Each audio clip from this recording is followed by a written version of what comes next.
കൂട്ടുകാർക്ക് നല്ലൊരു ദിവസം ആശംസിച്ചുകൊണ്ട് മാമ്പഴത്തിന്റെ പുതിയ വീഡിയോയിലേക്ക് സ്വാഗതം. നമുക്ക് നേരെ രേവതിയുടെ സച്ചിയുടെ ഒക്കെ ഇന്നത്തെ ഒരു അടിപൊളി വിശേഷത്തിലേക്ക് അങ്ങോട്ട് പോയാലോ. ഇന്നത്തെ വിശേഷത്തിൽ കാണിച്ചിരിക്കുന്ന മാലയെ ചൊല്ലിയിട്ട് രേവതി സച്ചി നല്ല വഴക്കുണ്ടാക്കുന്നുണ്ടായിരുന്നു. അവസാനം വന്നപ്പോ സച്ചിക്ക് ഒരു കോള് വന്നു. ഒരോട്ടം വിളിച്ചേക്കുക. സച്ചി പെട്ടെന്ന് മുറിക്ക് പുറത്തിറങ്ങി അങ്ങോട്ട് പോവാണ്. ഈ സമയത്ത് ഇവരുടെ ബഹളങ്ങളൊക്കെ കേട്ടിട്ട് പുറത്ത് രവീന്ദ്രൻ ചന്ദ്രമതി ഇരിപ്പുണ്ടായിരുന്നു. റൂം തുറന്ന് പുറത്തു വന്ന് സച്ചിനെ കണ്ടപ്പോ തന്നെ രവീന്ദ്രൻ ചോദിച്ചു, നീ അങ്ങോട്ടാ ഈ സമയത്തെന്ന് ചോദിക്കുകയാണ്. അച്ഛാ, ആകെപ്പാടെ ദേഹത്തിന് മൊത്തം വേദനയായിട്ട് ഇനി ഇപ്പൊ ഓടണ്ടാന്നോർത്ത് വന്ന. പക്ഷെ എന്ത് ചെയ്യാനെന്നറിയാ, മുറി സ്വസ്ഥത സമാധാനം ഇല്ലെങ്കിൽ ഇതിനേക്കാളും ഭേദം ഓട്ടം പോകുന്ന തന്നെയാ. ഒരോട്ടം വന്നിട്ടുണ്ട്, ഞാൻ ഓട്ടം പോവാന്ന് പറയാണ്. എടാ, ഇനി ഓട്ടം പോണം, പിന്നല്ലാതെ ഇതിനേക്കാളും ഭേദം അത് തന്നെയാന്ന് പറയാണ്. ഇവിടെ കിടന്ന് വെറുതെ മനുഷ്യന് സ്വസ്ഥത കളയാനായിട്ട് പോവാണെങ്കിൽ കുറച്ച് പൈസ എങ്കിലും കിട്ടൂല്ലോ എന്ന് പറഞ്ഞിട്ട് സച്ചി അങ്ങോട്ട് പോവാണ്. ഈ സമയത്ത് രേവതി അങ്ങോട്ട് ഇറങ്ങി വരുവാണ്. ചന്ദ്രമതിക്ക് ഇതെല്ലാം ഭയങ്കരമായിട്ട് അങ്ങോട്ട് ഇഷ്ടപ്പെട്ടു, ഇവര് തമ്മിലുള്ള ഈ വഴക്കൊക്കെ. രേവതി അങ്ങോട്ട് ഇറങ്ങി വന്നപ്പോ രവീന്ദ്രൻ ചോദിച്ചു, എന്ത് പറ്റുമോളെ, എന്താ ഇത് വലിയ ഒച്ചപ്പാടും ബഹളം എന്നൊക്കെ ചോദിക്കണം. അച്ഛാ, ഞാൻ അതൊന്നും പറയാൻ തുടങ്ങിയപ്പോ തന്നെ ചന്ദ്രമതിനെ കണ്ടേ. പിന്നെ രേവതി ഒന്നും മിണ്ടിയില്ല. എന്താണെങ്കിലും എന്നോട് പറ, എന്ത് പറ്റി, എന്തിനാ നിങ്ങൾ തമ്മിൽ വഴക്കുണ്ടാക്കിയെന്ന് ചോദിക്കണം. അച്ഛൻ അറിയാവോ, എന്റെ അമ്മ എത്രമാത്രം കഷ്ടപ്പെട്ട് ഉണ്ടാക്കി കൊടുത്ത മാലയാന്നറിയാവോ അത്? അതുകൊണ്ട് പണയം വെച്ചേക്കെന്ന് പറയാണ്. പണയം വെച്ചോ? ആര്? സച്ചോ? അതേന്നെ, കൊളുത്ത് മാറാൻ കൊണ്ടുപോയെന്നും പറഞ്ഞോണ്ട് കഴിഞ്ഞ ദിവസം ഞാൻ ചോദിച്ചായിരുന്നു. അപ്പൊ എന്നോട് പറഞ്ഞാ കൊളുത്ത് മാറാനായിട്ട് കൊടുത്തേക്കുവാന്ന്. എന്നിട്ട് ഇപ്പോഴും ഞാൻ അറിഞ്ഞ അത് കൊണ്ട് പണയം വെച്ചെന്ന്. പണയം വെച്ച ഉറപ്പാണോ മോളെ? അതേന്നെ, പണയം വെച്ചത് എന്തിനാന്നറിയാവോ? അത് കുടിക്കാൻ വേണ്ടിട്ടാ പണയം വെച്ച. കഴിഞ്ഞ ദിവസം പാർട്ടി ഉണ്ടായിരുന്നല്ലോ, ആ പാർട്ടിക്ക് വേണ്ടി കൊണ്ട് പണയം വെച്ചാ. എനിക്ക് സഹിക്കും അത്, എന്റെ അമ്മയുടെ കഷ്ടപ്പാടാന്ന് പറയാ. അയ്യോ, അവന് വേറെന്തെങ്കിലും ഒരു ആവശ്യത്തിനായിരിക്കുമോ മോളെ പണയം വെച്ചേ? അല്ല അച്ഛാ, ഞാൻ ഇതിനെക്കുറിച്ച് ചോദിച്ചു. അപ്പൊ എന്നോട് പണയം വെച്ച തന്നെ പറഞ്ഞത്. പക്ഷെ സച്ചി അങ്ങനെ ചെയ്യില്ലല്ലോ മോളെ, അങ്ങനെ ഒരിക്കലും അവൻ ഇന്ന് വരെ ചെയ്തിട്ടില്ല. പണയം വെച്ചൊന്നും അവൻ ഒരിക്കലും കള്ളു കുടിച്ചിട്ടില്ലെന്ന് പറയാം. ചന്ദ്രമതി, ഇതിന്റെ ഒരു കുറവും കൂടെ ഉണ്ടായിരുന്നുള്ളൂ, ഇപ്പൊ സമാധാനായി, പൂർത്തിയായെന്ന് പറയാം. എന്തൊക്കെയായിരുന്നു ഇവിടെ പ്രകടനങ്ങള്. സുധിക്ക് ഒരു കല്യാണം ഒന്നും മുടങ്ങിപ്പോയി കഴിഞ്ഞപ്പോഴും സുധി അങ്ങോട്ട് പൈസയും കൊണ്ട് സുധീനെ ഒരുത്തി പറ്റിച്ചിട്ട് പോയെന്ന് പറഞ്ഞപ്പോ ഇവിടെ കിടന്നിട്ട് എന്ത് തുള്ളിച്ചാട്ടോ ആഘോഷമൊക്കെ ആയിരുന്നു. ഇപ്പോഴെനിക്ക് ശരിക്കും പറഞ്ഞൊരു സന്തോഷമായെന്ന് ചന്ദ്രമതി പറയണം. രേവതിക്ക് അങ്ങോട്ട് സങ്കടവും ബുദ്ധിമുട്ടും ഒക്കെ വന്നു. വല്ലാത്തൊരു സങ്കടമായിപ്പോയി. ചന്ദ്രമതിയുടെ സംസാരം കൂടെ ആയി കഴിഞ്ഞപ്പോഴത്തേനും സഹിച്ചില്ല രേവതിക്ക്. ചന്ദ്രമതി പറഞ്ഞു, ഇനി എന്തൊക്കെ കാണാതിരിക്കുന്നു, ഇതിപ്പോ തുടക്കമായിട്ടുള്ളൂ, ഇനിയിപ്പൊ ഇതൊന്നും ആയിരിക്കില്ല. ഇനിയിപ്പോ ഇവളുടെ ദേഹത്ത് കിടക്കുന്നതും കൂടെ പറിച്ചുകൊണ്ടുപോയി വിറ്റിട്ട് അവൻ ചിലപ്പോ കള്ളു കുടിച്ചെന്നൊക്കെ ഇരിക്കും. ഇനി അതും കൂടെ കാണണമെന്ന് പറഞ്ഞിട്ട് ചന്ദ്രമതി അങ്ങോട്ട് കയറി പോവാണ്. വല്ലാത്ത സങ്കടമായിപ്പോയി. രവീന്ദ്രൻ പറഞ്ഞു, മോള് വിഷമിക്കണ്ട കേട്ടോ, അവൻ വരട്ടെ, ഞാൻ അവനോട് ചോദിക്കാന്നൊക്കെ പറയണം. പിന്നീട് കാണിക്കുന്നത് നേരം വെളുത്ത് കഴിഞ്ഞിട്ടാ. നേരം വെളുത്ത് രേവതി രാവിലെ പണിയൊക്കെ ചെയ്തിട്ട് എഴുന്നേറ്റപ്പോഴത്തേനും രവീന്ദ്രനും എഴുന്നേറ്റ് വന്നു. രവീന്ദ്രൻ നടക്കാൻ പോരാൻ എഴുന്നേറ്റ് വന്നാ. അല്ല, സച്ചി ഇന്നലെ എപ്പോഴാ മോളെ വന്നെന്ന് ചോദിക്കുകയാണ്. വന്നില്ല അച്ഛൻ. വന്നില്ലേ? അവൻ രാത്രി വന്നില്ലേന്ന് ചോദിക്കുകയാണ്. ഇല്ല അച്ഛാന്ന് പറയണേ. അങ്ങനെ വരാതിരിക്കുന്നല്ലോ. ഒരു കാര്യം, ഞാൻ അവന് ഫോൺ വിളിച്ചു നോക്കട്ടെ എന്ന് പറഞ്ഞ് ഫോൺ വിളിച്ചു നോക്കാം. വിളിച്ചു സ്വിച്ച് ഓഫ് ആണ് പറഞ്ഞേ. ഇനിയിപ്പോ ഓട്ടോ ഉണ്ടായിട്ട് ഇനി എവിടെയെങ്കിലും കിടന്ന് ഉറങ്ങി കാണുമായിരിക്കും, അതുകൊണ്ടായിരിക്കും എന്ന് പറയാം. അതോ ഇനിയിപ്പോ ഞാൻ മാലയുടെ കാര്യം എന്തെങ്കിലും ഞാൻ ചോദിക്കുവോ, ഞാൻ അറിഞ്ഞോ, അങ്ങനെ ഒരു പേടിയെ കാണുമായിരിക്കും, അതുകൊണ്ടായിരിക്കും വരാത്തേന്ന് പറയാം. അതൊന്നും എനിക്ക് അറിയത്തില്ല അച്ഛാ, ഇതിലേട്ടും വന്നിട്ടില്ല എന്ന് പറയാം. കുഴപ്പമില്ല, കുറച്ച് കഴിയുമ്പത്തേനും വരുമായിരിക്കും അവന്, നേരം വെളുത്തേയും വരുമായിരിക്കും എന്ന് പറയാം. മോള് വിഷമിക്കണ്ടെന്ന് പറയണം. രേവതി, എനിക്കൊരു വിഷമമൊന്നുമില്ല അച്ഛാന്ന് പറയണം. പിന്നീട് രേവതിയുടെ ജോലികളൊക്കെ ചെയ്തുകൊണ്ട് നിൽക്കുകയാണ്. ഈ സമയത്ത് രവീന്ദ്രൻ നടക്കാനായിട്ട് അങ്ങോട്ട് ഇറങ്ങി ചെല്ലുന്നത്. ഗേറ്റ് തുറന്നങ്ങോട്ട് നോക്കിയത് അവിടെ സച്ചി കാറെ കിടപ്പുണ്ടായിരുന്നു. സച്ചി കാറ് കൊണ്ട് ഗേറ്റിന്റെ അവിടെ ഇട്ടിട്ട് കാലൊക്കെ പുറത്തേക്ക് ഇട്ട് വിശാലമായിട്ട് കിടന്ന് ഉറങ്ങുന്നുണ്ടായിരുന്നു. രവീന്ദ്രൻ പോയിട്ട് സച്ചിനെ കുലുക്കി വിളിക്കണം. എടാ സച്ചി, ഇങ്ങോട്ട് എഴുന്നേക്കാൻ പറയാണ്. സച്ചി പെട്ടെന്ന് കണ്ണതിന് എഴുന്നേറ്റിടിച്ചു. അച്ഛനിത് എപ്പോ വന്നിച്ചോ? ഞാൻ കുറെ കാലമായി വന്നിട്ട്. അല്ല, നീ ഇതെപ്പോഴാ വന്നേ? അതച്ഛാ, രാത്രിയില ഒത്തിരി ലേറ്റ് ആയിട്ടാ വന്നേ. നീ എന്താണ് എന്നിട്ട് പിന്നെ വന്ന് വിളിക്കായിരുന്നേ? വന്ന് കോളിംഗ് ബെല്ല് അടിച്ചാൽ പോരാണ്, ഞാൻ വന്ന് കഥ തുറന്ന ഒരു തരില്ലായിരുന്നു ചോദിക്കണം. അതച്ഛാ, ഉറങ്ങിക്കൊണ്ടിരിക്കുന്നവരെ എന്തിനാ വെറുതെ ബുദ്ധിമുട്ടിക്കുന്നുണ്ട് ഓർത്തോണ്ട. ഓഹോ, അത് പുതിയ രീതിയാണല്ലോ എന്ന് പറഞ്ഞോണ്ട് ഇവിടെ വന്ന് കിടക്കേണ്ട വല്ല ആവശ്യം ഉണ്ടായിരുന്നു നിനക്ക്? എനിക്കിപ്പോ മനസ്സിലായി എന്താ നീ വരാത്തേന്നുള്ളേ. ആ മാലയുടെ കാര്യം ചോദിച്ചാലോ എന്നോർത്തല്ലേന്ന് ചോദിക്കുകയാണ്. ഓ, അതവൾ അച്ഛനോടും വന്ന് പറഞ്ഞോന്ന് ചോദിക്കുകയാണ്.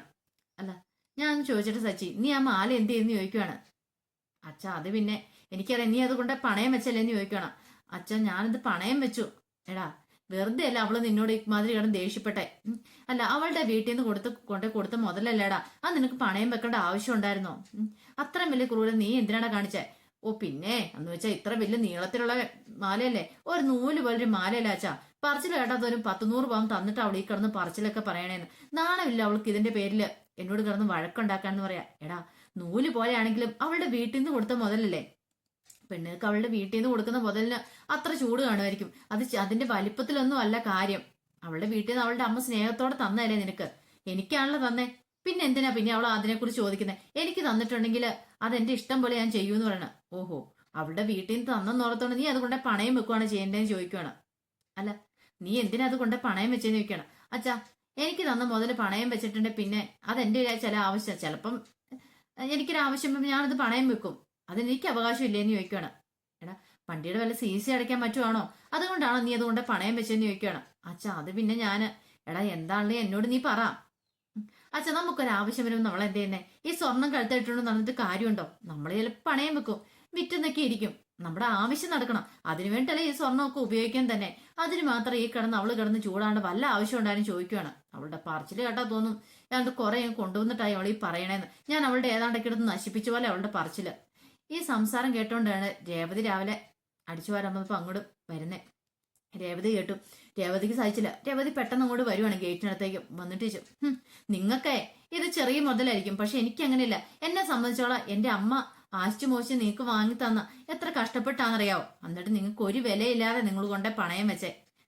ഓ, പിന്നെ പറിച്ചു കേട്ടാ തോന്നും ഏതാണ്ട് വലിയ മുതലാന്ന് പറഞ്ഞിട്ട് സച്ചി വീണ്ടും കണ്ട് ദേഷ്യപ്പെടുകയാണ്. രേവതി പറഞ്ഞു, നിങ്ങൾക്കത് ചെറുതായിരിക്കും, പക്ഷെ എനിക്ക് അങ്ങനെയല്ലാന്ന് പറയാണ്. അല്ലെങ്കിൽ നിങ്ങൾക്ക് പറഞ്ഞിട്ട് കാര്യമില്ല. അത് കൊണ്ടേ വെച്ച് കുടിച്ചിട്ട് നിങ്ങളോട് പറഞ്ഞിട്ട് കാര്യമില്ല. ഇനിയിപ്പോ നാളെ മിക്കവാറും എന്റെ കഴുത്തെ കിടക്കുന്നതും കൂടെ വലിച്ചു പൊട്ടിച്ചുകൊണ്ട് പോയി നിങ്ങൾ പണയം വെക്കൽ ആര് കണ്ടെന്ന് ചോദിക്കണം. സച്ചിക്കാണ് ദേഷ്യം. സച്ചി പറഞ്ഞു, അനാവശ്യം പറയലെന്ന് പറയാണ്. ഇത്ര സമയം നീ പറയുന്നതൊക്കെ അനുസരിച്ച് കേട്ടു നിന്നു. പക്ഷെ ഇനി അങ്ങനെയല്ല. ഇനി എന്തേലും പറഞ്ഞിട്ടുണ്ടല്ലോ നിന്നെ ഞാനെന്ന് പറഞ്ഞ് കൈ നോക്കണം കൂടി ചെല്ലുവാണ്. രവീന്ദ്രൻ ചോദിച്ചു, നീ എന്തൊക്കെയാണ് സച്ചി കാണിക്കണമെന്ന് ചോദിക്കുവാണ്. ഒച്ചപ്പാടും വേളം കേട്ടോണ്ട് ചന്ദ്രമതി എഴുന്നേറ്റ് വരുന്നേ. ചന്ദ്രമതി എഴുന്നേറ്റ് വരുമ്പോ അവിടെ നല്ല അംഗം നടക്കുക ഗേറ്റിനോടെ. രേവതി സച്ചിയും കൂടെ ഇവരുടെ ഒച്ചപ്പാടൊക്കെ പുറത്തൂടെ നടക്കുന്നവര് രാവിലെ നടക്കാൻ ഇറങ്ങുന്നവര് കേൾക്കുന്നുണ്ടായിരുന്നു. രവീന്ദ്രൻ പറഞ്ഞു, ദേ നീ എന്തൊക്കെയാടെ പറയണേ? ദേ പുറത്തൂടെ ആൾക്കാരൊക്കെ പോകുന്നുണ്ട്, അവരൊക്കെ ശ്രദ്ധിക്കുന്നുണ്ടെന്ന് പറയാ. എന്റെ അച്ഛാ, പിന്നെ അല്ല ഞാൻ ഇവളോട് എന്താ പറയണേ? ഞാൻ കൊണ്ടുപോയി അത് പണയം വെച്ചിട്ട് കുടിച്ചെന്നൊക്കെ പറഞ്ഞ പിന്നെ എനിക്കത് കേട്ടോണ്ട് നിൽക്കാൻ പറ്റുമെന്ന് ചോദിക്കുകയാണ്. ഓ, അല്ലാതെ പിന്നെ ഞാൻ എന്താ വേണ്ടേ? അല്ലെങ്കിൽ നിങ്ങൾ പറ, എന്തിനാ കൊണ്ടേ പണയം വെച്ചെന്ന് ചോദിക്കുകയാണ്. എനിക്ക് മനസ്സുണ്ടായിട്ട് ഇനി ഞാൻ കൊണ്ടേ പണയം വെക്കും. എനിക്ക് തന്ന മുതലല്ലേ, അത് വിൽക്കുവോ പണയം വെക്കുവോ എന്ത് വേണം ഞാൻ ചെയ്യും. അത് അന്വേഷിക്കേണ്ട ആവശ്യം നിനക്കില്ല എന്ന് പറയാം. കണ്ടോ വെച്ചാ പറഞ്ഞത്? അല്ല, നീ എന്തിനാ ഇത്രമാത്രം തെണ്ണപ്പെടുന്നേ? അത് എന്റെ അച്ഛമ്മ തന്ന പൈസക്ക് മേടിച്ച സാധനമല്ലേ, പിന്നെ നീ എന്തിനാ എത്ര ബുദ്ധിമുട്ടുന്നതെന്ന് ചോദിക്കുകയാണോ. ചന്ദ്രമതിക്ക് അതിനെക്കുറിച്ചൊന്നും അറിയില്ലായിരുന്നു. ചന്ദ്രമതി അപ്പോഴാ അതൊക്കെ അറിയണ തന്നെ. രേവതിയുടെ മുഖം വല്ലാതെ അങ്ങ് വാടിപ്പോയി. രേവതി പെട്ടെന്ന് ചോദിച്ചു, അച്ഛമ്മ തന്നാന്ന് പറഞ്ഞോണ്ട് ആരുടെ പൈസക്ക് വാങ്ങിയതാണെങ്കിലും അതിനൊരു വിലയില്ലേ? അതുകൊണ്ട് പണയം വെച്ച് കുടിക്കാന്നോർത്താണ് നിങ്ങളിരിക്കുന്നത്. അതിനൊന്നും ഞാൻ സമ്മതിക്കില്ല. എനിക്ക് എന്റെ അമ്മ മേടിച്ചെന്ന് ആ സാധനം കിട്ടണമെന്നാ. നിന്റെ ഒരു മാല ഇത്. എനിക്കത് പൈസ കിട്ടിക്കുമ്പോൾ ഞാൻ അങ്ങോട്ട് എടുത്തു തന്നേക്കാം. നിന്റെ ഒരു സാധനം എനിക്ക് വേണ്ടെന്ന് പറയാണ്. പിന്നെ ഇങ്ങനെയൊക്കെയായിരുന്നു പിന്നെ നിന്റെ അമ്മ എന്തിനാ എനിക്കത് തന്നേ? നിന്റെ അങ്ങ് തന്നാ പോരായിരുന്നോ? അവളുടെ ഒരു മാലയുടെ ഒരു വലിപ്പം എന്നും പറഞ്ഞുകൊണ്ട് ദേഷ്യപ്പെട്ട് അങ്ങോട്ട് അകത്തേക്ക് കയറി പോവാണ്. കുറെ രേവതി അങ്ങോട്ട് പോയി. ആൾക്കാരൊക്കെ ശ്രദ്ധിക്കുന്നുണ്ടായിരുന്നു. ചന്ദ്രമതി വന്നിട്ട് പറഞ്ഞു, ഓ, ഇത്രയും ദിവസം വീടിനകത്ത് കിടന്നുള്ള അലമ്പം ഉണ്ടായിരുന്നുള്ളൂ. ഇപ്പോഴാണ്ട് വീടിന് പുറത്തേക്ക് പോയി വഴക്ക്. നാട്ടുകാരൊക്കെ ശ്രദ്ധിക്കാൻ തുടങ്ങി. രണ്ടുപേരും കൂടെ ഉള്ള പോക്ക് കണ്ടിട്ടുണ്ടെങ്കിൽ ഇന്ത്യ പാകിസ്ഥാനും നമ്മളുള്ള യുദ്ധം കഴിഞ്ഞിട്ട് പോകുന്ന പോലെയുള്ള പോക്കാ കാണുന്നത്. ഇത് എവിടെ ചെന്ന് അവസാനിക്കും എന്തോ, ഒന്നും അറിയത്തില്ലെന്ന് പറയാം. അല്ല, ഇതൊക്കെ തന്നെ വരണം. എന്തൊക്കെയായിരുന്നു ഇവിടെ കിടന്നങ്ങള്. ഓ, സച്ചിയുടെ അങ്ങോട്ട് സന്തോഷം കണ്ടിട്ടുണ്ടെങ്കിൽ ഭയങ്കരമല്ലായിരുന്നോ? ഇപ്പൊ അവന് സമാധാനമായി. അവന് ചേരുന്ന ഭാര്യനെ തന്നെ കിട്ടിയേക്കുന്ന ചക്കിക്കത്ത് ശങ്കരനാന്നും പറഞ്ഞിട്ട് ചന്ദ്രമതി രവീന്ദ്രനെ ആക്കി പറഞ്ഞിട്ട് അകത്തേക്ക് ഈർപ്പാണ്. രവീന്ദ്രന് വല്ലാത്ത സങ്കടമായിപ്പോയി. ഒരു മാലയുടെ പേരിൽ ഇത്രയും പ്രശ്നം ഉണ്ടാകുന്ന നടത്തില്ല. എന്നാലും എന്തിനായിരിക്കും അവനിത് കൊണ്ട് പണയം വെച്ചേ? ഒരു കാര്യമില്ലാതെ അവനങ്ങനെ പണയം വെക്കേണ്ട ആവശ്യമില്ലോ എന്നൊക്കെ രവീന്ദ്രൻ മനസ്സിൽ കരുതുന്നുണ്ട്.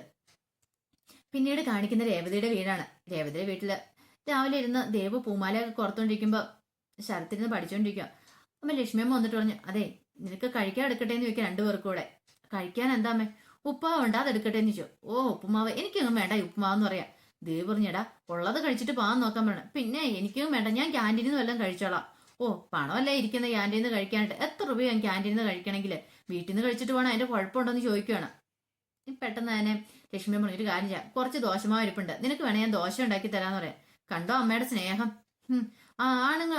ആൺകുട്ടിയോട് അല്ല, സോറി, അവന് ഒരു ആൺകൊച്ചായതുകൊണ്ടാണ് അമ്മയ്ക്ക് ഇത്ര സ്നേഹം. തീറ്റി പോറ്റിക്കാന്ന് പറയാം. ഇഷ്ടമുള്ളതെല്ലാം ഉണ്ടാക്കി കൊടുക്കുന്നുണ്ടോ? ബാക്കിയുള്ളവർക്ക് ഇവിടെ ഉപ്പുമാവ്. എന്നെ പൊന്നുമോളെ, അങ്ങനെയൊന്നും ഇല്ല. അവൻ ഇഷ്ടമുള്ളതെന്ന് വെച്ചാൽ കഴിച്ചിട്ട് അവനങ്ങൾ പൊക്കോളുമില്ലേ. ഇനിയിപ്പൊ നിനക്ക് വേണം, അത് കൂടെ കുറച്ച് വേണം നിനക്ക് ഞാൻ തരാന്ന് പറയണം. എനിക്ക് വേണ്ടേ, അവനങ്ങ് കൊടുത്താൽ മതി എന്ന് പറയണം. ഈ സമയത്താണ് രേവതി അങ്ങോട്ട് വരുന്നത്. രേവതി വന്ന ഉടനെ കയപ്പിച്ച് തുള്ളി അങ്ങോട്ട് ഇരിക്കുവാണ്. പേഴ്സൊക്കെ നിലത്തേക്ക് അങ്ങോട്ട് എറിഞ്ഞിട്ട് പെട്ടെന്ന് ലക്ഷ്മി അമ്മച്ചി എന്ത് പറ്റി മോളെ, എന്താ നീ ഇങ്ങനെ ദേഷ്യപ്പെടുന്നേ, എന്നെ കാര്യം എന്നാന്ന് ചോദിക്കും. കാര്യം എന്നാ നമുക്ക് അറിയത്തില്ലേ, അല്ല നീ എന്താ ഒരു ഫോൺ പോലും വിളിക്കാതെ ഇങ്ങോട്ട് വന്നേ? ഓ ഇങ്ങോട്ട് വരണമെങ്കിൽ എനിക്കിപ്പോ ഫോൺ വിളിച്ച് പെർമിഷൻ ചോദിച്ചിട്ട് വേണമായിരിക്കും ഇങ്ങോട്ട് വരണമെങ്കിൽ. ഓ ഇപ്പൊ എല്ലാരും കൂടെ എന്നെ കൊണ്ട് നട തള്ളിയേക്കുന്നത് കൊണ്ട് ഇട്ടേക്കുവാണല്ലോ, അതുകൊണ്ട് എനിക്ക് ഈ വീട്ടിലേക്ക് വരണമെങ്കിൽ പോലും എല്ലാവരുടെ അനുമതി വേണമല്ലോ എന്ന് ചോദിക്കാം. നീ എന്തൊക്കെയാ മോളെ പറയണേ? എനിക്കൊന്നും മനസ്സിലാകുന്നില്ല. നീ ഇപ്പൊ എന്ത് മനസ്സിലാകാനാന്ന് ചോദിക്കുകയാണ്. എന്തേലും വഴക്കുണ്ടാക്കിയിട്ടാണ് നീ വന്നേ? സച്ചിയോട് നീ വഴക്കിട്ടോന്ന് ചോദിക്കും. അവരോട് എന്ത് വഴക്കിടാൻ, എപ്പോഴും അയാളോട് ഞാൻ വഴക്കാന്ന് പറയണം. എന്തിനാ നീ ഇങ്ങനെയൊക്കെ വഴക്കുണ്ടാക്കുന്നത്? സച്ചി നല്ലവനല്ലേ, ഞാൻ അറിഞ്ഞിടത്തോളം അവൻ നല്ലവനാന്നേ. പിന്നെ നല്ലവൻ നിങ്ങൾക്കാ നല്ലവൻ, പക്ഷെ എനിക്ക് അത്ര നല്ലവനൊന്നും അല്ലെന്ന് പറയാം. നീ കാര്യം എന്താന്ന് പറ. ഇങ്ങനെ ഒരാൾ ദേഷ്യപ്പെട്ടിട്ടുണ്ട്, കാര്യം എന്താന്ന് അറിയാൻ പറ്റുമോ? പിന്നീട് രേവതി കാര്യങ്ങളൊക്കെ പറയാം. അമ്മ തന്ന മാല കൊണ്ടേ പണയം വെച്ച കാര്യമൊക്കെ എല്ലാം കേട്ട് കഴിഞ്ഞപ്പോഴത്തേനും ശരത്ത് പറഞ്ഞു, ചേച്ചി ചേട്ടൻ അങ്ങനെ കൊണ്ടേ പണയം വെച്ചിട്ട് തക്കതായ കാരണം കാണും, അല്ലാതെ ഒരു കാരണമില്ലാതെ കൊണ്ടേ പണയം വെക്കില്ല എന്ന് പറയാണ്. പിന്നെ കാരണം അങ്ങേര് കൊണ്ടേ വെള്ളം അടിക്കാണ്ട് കൊണ്ടേ പണയം വെച്ചതാന്ന് പറയാണ്. അങ്ങേര് കാരണം ഞാൻ എത്രമാത്രം നാണം കിട്ടാന്നറിയാവോ? പാർട്ടിക്കാന്ന് പറഞ്ഞ് കൂട്ടിക്കൊണ്ട് പോയിട്ട് ഞാൻ നാണം കിട്ടാ തിരിച്ചു വന്നേന്ന് പറയണം. ഈ സമയത്ത് ദേവ് പറഞ്ഞു, ശരത്ത് സച്ചേട്ടനെ സപ്പോർട്ട് ചെയ്യുന്നുണ്ടെങ്കിലേ ടൂർ പോകാനുള്ള പൈസ കൊടുത്ത് സച്ചേട്ടനല്ലേ, അതുകൊണ്ടായിരിക്കും സപ്പോർട്ട് ചെയ്യുന്നു പറയാം, നീ ഒന്ന് പോടീന്ന് പറയാണ്. ഈ സമയം ലക്ഷ്മി പറഞ്ഞു, മോളെ സച്ചു കൊണ്ടേ പണയം വെച്ചിട്ടുണ്ടെങ്കിൽ അതിന്റെ തക്കതായ കാരണം കാണുമായിരിക്കും. ഒരു കാരണമില്ല സച്ചു കൊണ്ടേ പണയം വെക്കില്ല, ഞാൻ അറിഞ്ഞിടത്തോളം അവൻ നല്ലവനാന്ന് പറയാം. തുടങ്ങി അമ്മേനെ മരുമാനെ പൊഴുത്തല്. ഞാനല്ലേ കൂടെ ജീവിക്കുന്നത്, എനിക്കല്ലേ അറിയത്തുള്ളൂ, അല്ലെ എല്ലാ അമ്മമാരും ഇങ്ങനെയാ. എന്തേലും പ്രശ്നം ഉണ്ടായി അത് പറയാൻ വന്നു കഴിയുമ്പോൾ എങ്ങനെ മക്കളെ തിരിച്ച് ആ വീട്ടിലേക്ക് തന്നെ പറഞ്ഞു വിടാനേ ശ്രമിക്കുള്ളൂ.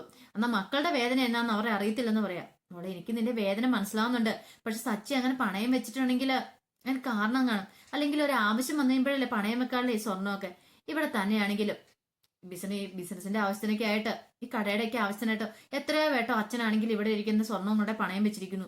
അത് പിന്നെ ആവശ്യം വരുമ്പോൾ കൊണ്ടേ പണയം വെക്കും, പിന്നീട് അത് തിരിച്ചെടുക്കും.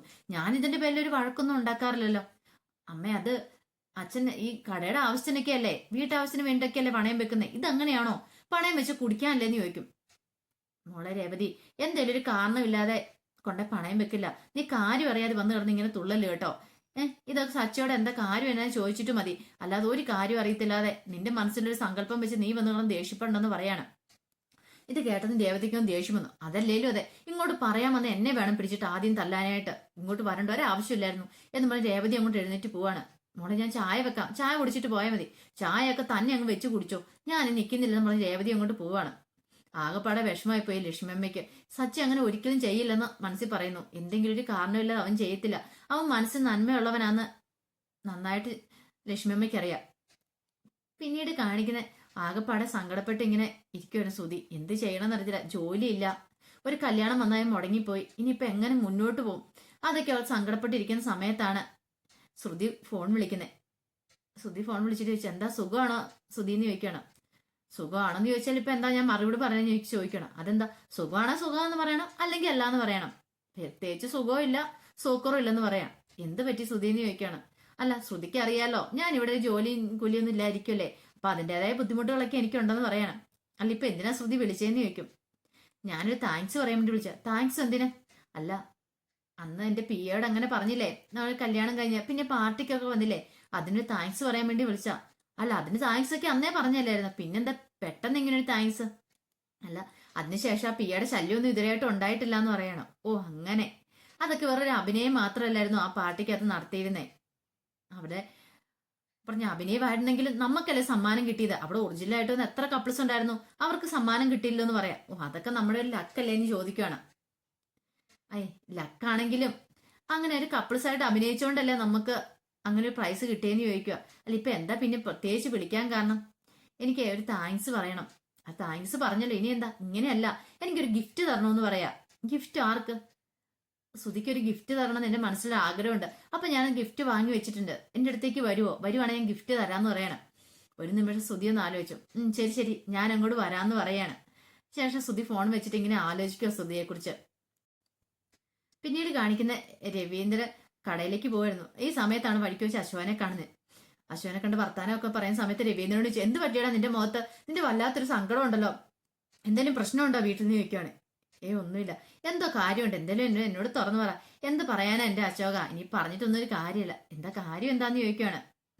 ഓ, റിട്ടയർമെന്റ് എങ്കിലും ആയിട്ട് സമാധാനത്തോടു കൂടി വീട്ടിൽ കഴിയാൻ ഓർത്താ അത് സമാധാനം കൂടെ പോയെന്ന് പറയാം. അല്ല, ഇപ്പൊ സമാധാനക്കേടുണ്ടാ നിനക്ക് തന്നെ പ്രശ്നം? 3 ആമ്പിള്ളാരാ നിനക്കുള്ളത്. കെട്ടിച്ചു വിടാനായിട്ട് ഇനിയിപ്പോ പെമ്പിള്ളാരൊന്നുമില്ല. പിന്നെ എന്താ കുഴപ്പം? അത് തന്നെ പ്രശ്നം. 3 ആമ്പിള്ളേരുള്ളത് തന്നെയായിരുന്നു പ്രശ്നം. ഒരുത്തനാണെങ്കിൽ എന്നെ പറ്റിച്ച് എന്റെ പൈസയും കൊണ്ട് പോയി. അടുത്തവനെ ആണെങ്കിൽ ഒന്ന് കല്യാണം കഴിപ്പിക്കുകയും ചെയ്തു. അതിന്റെ പേരിലുള്ള പ്രശ്നം ഇപ്പൊ നടന്നുകൊണ്ടിരിക്കുന്നു പറയാം. അല്ല, അതിന്റെ പേരിൽ എന്ത് പ്രശ്നം? സച്ചി എന്തെങ്കിലും പ്രശ്നം ഉണ്ടാക്കിയോ? അവനെ കുറിച്ച് പറയുമ്പോൾ നിനക്ക് 100 നാക്കായിരുന്നല്ലോ. പിന്നെ എന്താ നിനക്ക് പെട്ടെന്ന് ഇങ്ങനെ ഒന്ന് തോന്നാൻ കാരണം എന്ന് പറയണം. എന്തേലും പ്രശ്നമുണ്ടോ എന്ന് ചോദിക്കുകയാണ്. ഇത് കേട്ട് കഴിഞ്ഞപ്പോ എന്ത് മറുപടി പറയണമെന്ന് അറിയത്തില്ല. രവീന്ദ്രൻ നിൽക്കുക. അതിന്റെ വിശേഷങ്ങളൊക്കെ എന്ന് നമ്മൾ കാണുന്നതെന്ന് പറഞ്ഞിട്ടുണ്ടെങ്കിൽ ഇതിന്റെ ബാക്കി വിശേഷങ്ങളുമായിട്ട് വൈകുന്നേരത്തെ പ്രമോയും ഞാൻ വരാട്ടോ. ഒരിക്കൽ കൂടി എല്ലാവർക്കും നല്ലൊരു ദിവസം ആശംസിച്ചുകൊണ്ട് നിർത്തുന്നു. നന്ദി.